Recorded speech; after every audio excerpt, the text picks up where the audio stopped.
Uns braços, de Machado de Assis.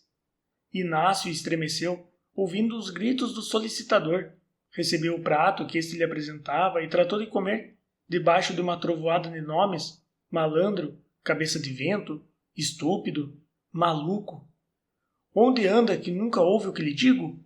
Hei de contar tudo a seu pai, para que lhe sacuda a preguiça do corpo com uma boa vara de marmelo, ou um pau. Sim, ainda pode apanhar. Não pense que não. Estúpido, maluco. Olhe que lá fora é isso mesmo que você vê aqui, continuou, voltando-se para Dona Severina, senhora que vivia com ele maritalmente há anos. Confunde-me os papéis todos, erra as casas, vai a um escrivão em vez de ir a outro, troca os advogados.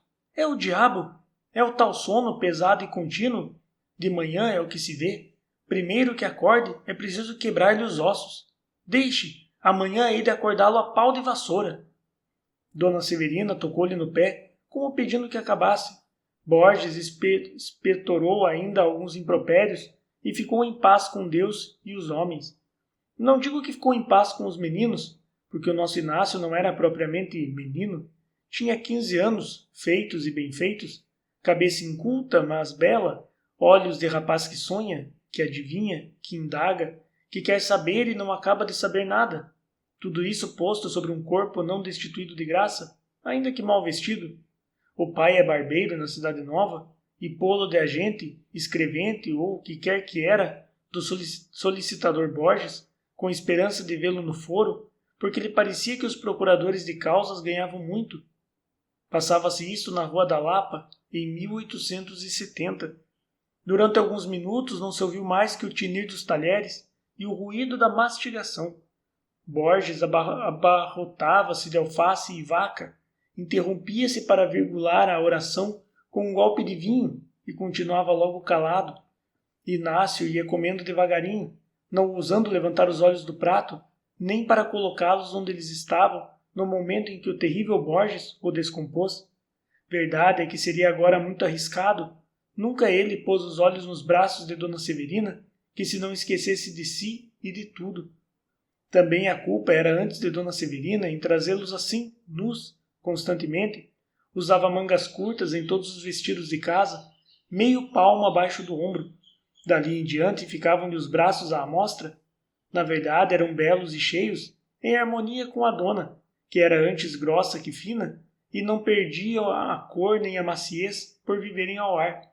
Mas é justo explicar que ela os não trazia assim por faceira, senão porque já gastara todos os vestidos de mangas compridas.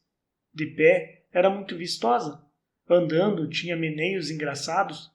Ele, entretanto, quase que só via à mesa, onde, além dos braços, mal poderia mirar-lhe o busto.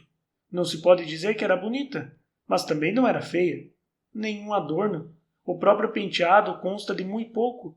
Alisou os cabelos, apanhou-os, atou-os e fixou-os no alto da cabeça, com o pente de tartaruga que a mãe lhe deixou.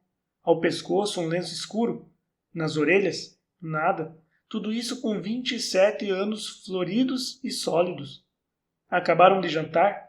Borges, vindo ao café, tirou 4 charutos da algibeira, comparou-os, apertou-os entre os dedos, escolheu um e guardou os restantes. Aceso o charuto, fincou os cotovelos na mesa e falou a Dona Severina de 30.000 coisas que não interessavam nada ao nosso Inácio, mas enquanto falava, não o descompunha e ele podia devanear à larga. Inácio demorou o café o mais que pôde.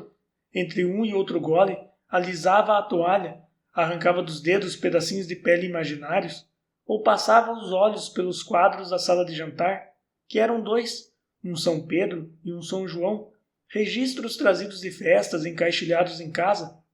Vá que disfarçasse com São João, cuja cabeça moça alegra as imaginações católicas, mas com o austero São Pedro era demais. A única defesa do moço Inácio é que ele não via nenhum nem outro, passava os olhos por ali como por nada, via só os braços de Dona Severina, ou porque sorrateiramente olhasse para eles, ou porque andasse com eles impressos na memória. Homem, você não acaba mais? Bradou de repente o solicitador. Não havia remédio. Inácio bebeu a última gota, já fria, e retirou-se, como de costume, para o seu quarto, nos fundos da casa. Entrando, fez um gesto de zanga e desespero e foi depois encostar-se a uma das duas janelas que davam para o mar. 5 minutos depois, a vista das águas próximas e das montanhas ao longe restituía-lhe o sentimento confuso, vago, inquieto, que lhe doía e fazia bem. Alguma coisa que deve sentir a planta quando abotoa a primeira flor. Tinha vontade de ir embora e de ficar. Havia 5 semanas que ali morava e a vida era sempre a mesma. Sair de manhã com o Borges, andar por audiências e cartórios, correndo, levando papéis ao selo, ao distribuidor, aos escrivães, aos oficiais de justiça. Voltava à tarde, jantava e recolhia-se ao quarto, até a hora da ceia. Ceava e ia dormir. Borges não lhe dava intimidade na família, que se compunha apenas de Dona Severina, nem Inácio havia mais de 3 vezes por dia durante as refeições. 5 semanas de solidão, de trabalho sem gosto, longe da mãe e das irmãs. 5 semanas de silêncio, porque ele só falava uma ou outra vez na rua. Em casa, nada. Deixa estar, pensou ele um dia. Fujo daqui e não volto mais. Não foi. Sentiu-se agarrado e acorrentado pelos braços de Dona Severina. Nunca vira outros tão bonitos e tão frescos. A educação que tivera não lhe permitia encará-los logo abertamente. Parece até que a princípio afastava os olhos vexado. Encarou-os pouco a pouco, a ver que eles não tinham outras mangas, e assim os foi descobrindo, mirando e amando. No fim de 3 semanas eram eles, moralmente falando, as suas tendas de repouso. Aguentava toda a trabalheira de fora, toda a melancolia da solidão e do silêncio, toda a grosseria do patrão, pela única paga de ver, 3 vezes por dia, o famoso par de braços. Naquele dia, enquanto a noite ia caindo, e Inácio estirava-se na rede, não tinha ali outra cama, Dona Severina, na sala da frente, recapitulava o episódio do jantar e, pela primeira vez, desconfiou alguma coisa. Rejeitou a ideia logo. Uma criança. Mas há ideias que são da família das moscas teimosas. Por mais que a gente as sacuda, elas tornam e pousam. Criança? Tinha 15 anos. E ela advertiu que entre o nariz e a boca do rapaz havia um princípio de rascunho de buço. Que admira que começasse a amar? E não era ela bonita? Esta outra ideia não foi rejeitada, antes afagada e beijada. E recordou então os modos dele, os esquecimentos, as distrações, e mais um incidente, e mais outro. Tudo eram sintomas, e concluiu que sim. Que é que você tem? Disse-lhe o solicitador, estirado no canapé, ao cabo de alguns minutos de pausa. Não tenho nada. Nada? Parece que cá em casa anda tudo dormindo. Deixem estar, que eu sei de um bom remédio para tirar o sono aos dorminhocos. E foi por ali, no mesmo tom zangado, fuzilando ameaças, mas realmente incapaz de as cumprir, pois era antes grosseiro que mau. Dona Severina interrompia-o. Que era engano, não estava dormindo, estava pensando na comadre Fortunata. Não a visitavam desde o Natal? Por que não iriam lá uma daquelas noites? Borges redarguia que andava cansado, trabalhava como um negro, não estava para visitas de parola, e descompôs a comadre, descompôs o compadre, descompôs o afilhado, que não ia ao colégio com 10 anos. Ele, Borges, com 10 anos já sabia ler, escrever e contar. Não muito bem, é certo, mas sabia. 10 anos. Havia de ter um bonito fim, vadio e o côvado e meio nas costas. A tarimba é que viria ensiná-lo. Dona Severina apaziguava-o com desculpas, a pobreza da comadre, o caiporismo do compadre, e fazia-lhe carinhos, a medo que eles podiam irritá-lo mais. A noite caíra de todo. Ela ouviu o tlic do lampião do gás da rua que acabavam de acender e viu o clarão dele nas janelas da casa fronteira. Borges, cansado do dia, pois era realmente um trabalhador de primeira ordem, foi fechando os olhos e pegando no sono, e deixou-a só na sala às escuras, consigo e com a descoberta que acabara de fazer. Tudo parecia dizer à dama que era verdade, mas essa verdade, desfeita à impressão do assombro, trouxe-lhe uma complicação moral, que ela só conheceu pelos efeitos, não achando meio de discernir o que era. Não podia entender-se nem equilibrar-se. Chegou a pensar em dizer tudo ao solicitador, e ele que mandasse embora o fedelho. Mas que era tudo? Aqui estacou. Realmente, não havia mais que suposição, coincidência e possivelmente ilusão. Não, ilusão não era. E logo recolhi os indícios vagos, as atitudes do mocinho, o acanhamento, as distrações, para rejeitar a ideia de estar enganada. Daí a pouco, capciosa natureza, refletindo que seria mal acusá-lo sem fundamento, admitiu que se iludisse para o único fim de observá-lo melhor e averiguar bem a realidade das coisas. Já nessa noite, Dona Severina mirava por baixo dos olhos os gestos de Inácio. Não chegou a achar nada, porque o tempo do chá era curto e o rapazinho não tirou os olhos da xícara. No dia seguinte pôde observar melhor, e nos outros otimamente. Percebeu que sim, que era amada e temida, amor adolescente e virgem, retido pelos liames sociais e por um sentimento de inferioridade que o impedia de reconhecer-se a si mesmo. Dona Severina compreendeu que não havia a recear nenhum desacato e concluiu que o melhor era não dizer nada ao solicitador. Poupava-lhe um desgosto, e outro à pobre criança. Já se persuadia bem que ele era criança, e assentou de o tratar tão secamente como até ali, ou ainda mais. E assim fez. Inácio começou a sentir que ela fugia com os olhos, ou falava áspero, quase tanto como o próprio Borges. De outras vezes, é verdade que o tom da voz saía brando e até meigo, muito meigo, assim como o olhar geralmente esquivo, tanto errava por outras partes que, para descansar, vinha pousar na cabeça dele. Mas tudo isso era curto.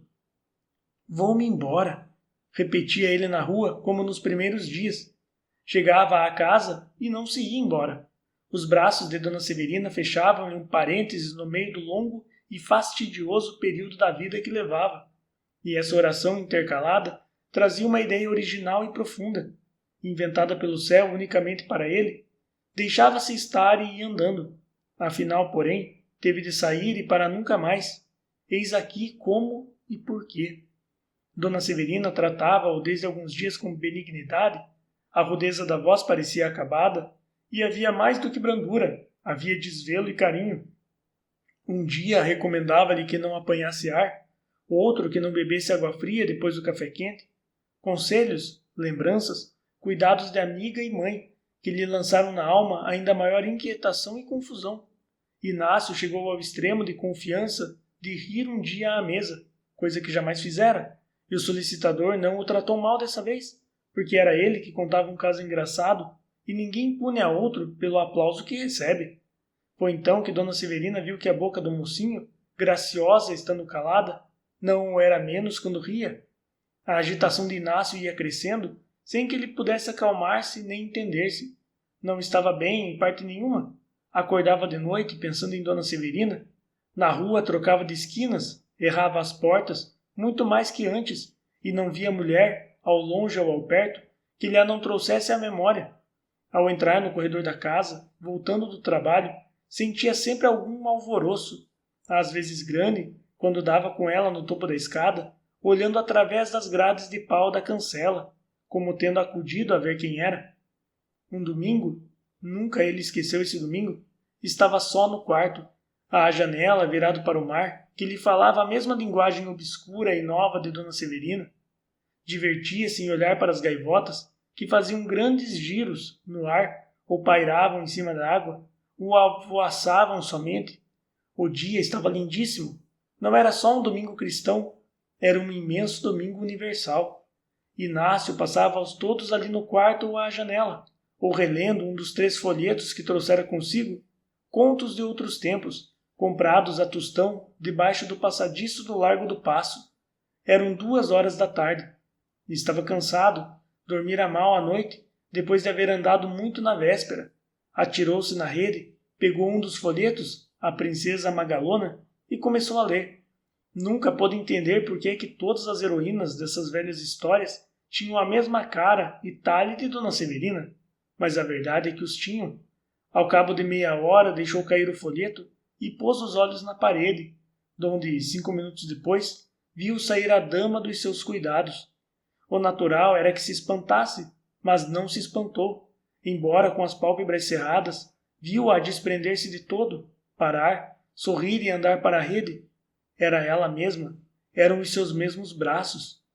É certo, porém, que Dona Severina tanto não podia sair da parede, dado que houvesse ali porta ou rasgão, que estava justamente na sala da frente, ouvindo os passos do solicitador que descia as escadas.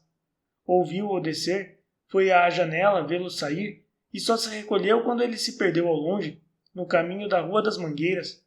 Então entrou e foi sentar-se no canapé. Parecia fora do natural, inquieta, quase maluca. Levantando-se, foi pegar na jarra que estava em cima do aparador e deixou-a no mesmo lugar. Depois caminhou até a porta, deteve-se e voltou, ao que parece, sem plano. Sentou-se outra vez, 5 ou 10 minutos. De repente lembrou-se que Inácio comera pouco ao almoço e tinha o ar abatido, e advertiu que podia estar doente. Podia ser até que estivesse muito mal. Saiu da sala, atravessou rasgadamente o corredor e foi até o quarto do mocinho, cuja porta achou escancarada. Dona Severina parou, espiou, deu com ele na rede, dormindo, com o braço para fora e o folheto caído no chão. A cabeça inclinava-se um pouco do lado da porta, deixando ver os olhos fechados, os cabelos revoltos e um grande ar de riso e de beatitude. Dona Severina sentiu bater-lhe o coração com veemência e recuou. Sonhara de noite com ele. Pode ser que ele estivesse sonhando com ela. Desde madrugada que a figura do mocinho andava-lhe diante dos olhos como uma tentação diabólica. Recuou ainda, depois voltou, olhou 2, 3, 5 minutos ou mais. Parece que o sono dava à adolescência de Inácio uma expressão mais acentuada, quase feminina, quase pueril. Uma criança, disse ela a si mesma, naquela língua sem palavras que todos trazemos conosco. E esta ideia abateu-lhe o alvoroço do sangue e dissipou-lhe em parte a turvação dos sentidos. Uma criança. E mirou-o lentamente. Fartou-se de vê-lo com a cabeça inclinada, o braço caído, mas, ao mesmo tempo que o achava criança, achava-o bonito, muito mais bonito que acordado, e uma dessas ideias corrigia ou corrompia a outra. De repente estremeceu e recuou assustada. Ouvira um ruído ao pé, na saleta do engomado. Foi ver, era um gato que deitara uma tigela ao chão. Voltando devagarinho a espiá-lo, viu que dormia profundamente. Tinha o sono duro a criança.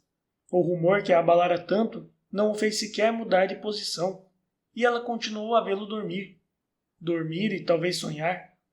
Que não possamos ver os sonhos uns dos outros.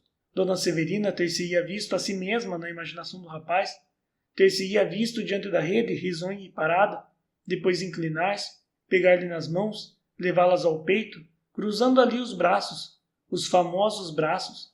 Inácio, namorado deles, ainda assim ouvia as palavras dela, que eram lindas, cálidas, principalmente novas, ou pelo menos pertenciam a algum idioma que ele não conhecia, posto que o entendesse.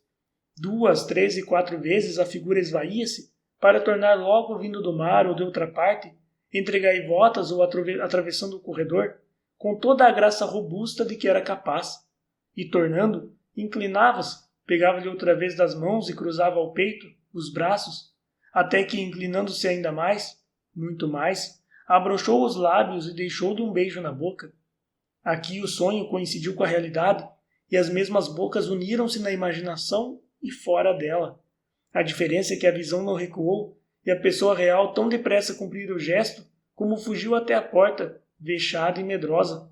Dali passou à sala da frente, aturdida do que fizera, sem olhar fixamente para nada. Afiava o ouvido e ia até o fim do corredor, a ver se escutava algum rumor que lhe dissesse que ele acordara. E só depois de muito tempo é que o medo foi passando. Na verdade, a criança tinha o sono duro. Nada lhe abria os olhos, nem os fracassos contíguos, nem os beijos de verdade. Mas, se o medo foi passando, o vexame ficou e cresceu. Dona Severina não acabava de crer que fizesse aquilo. Parece que embrulhara os seus desejos na ideia de que era uma criança namorada, que ali estava sem consciência nem imputação, e meia mãe, meia amiga, inclinara-se e beijaram.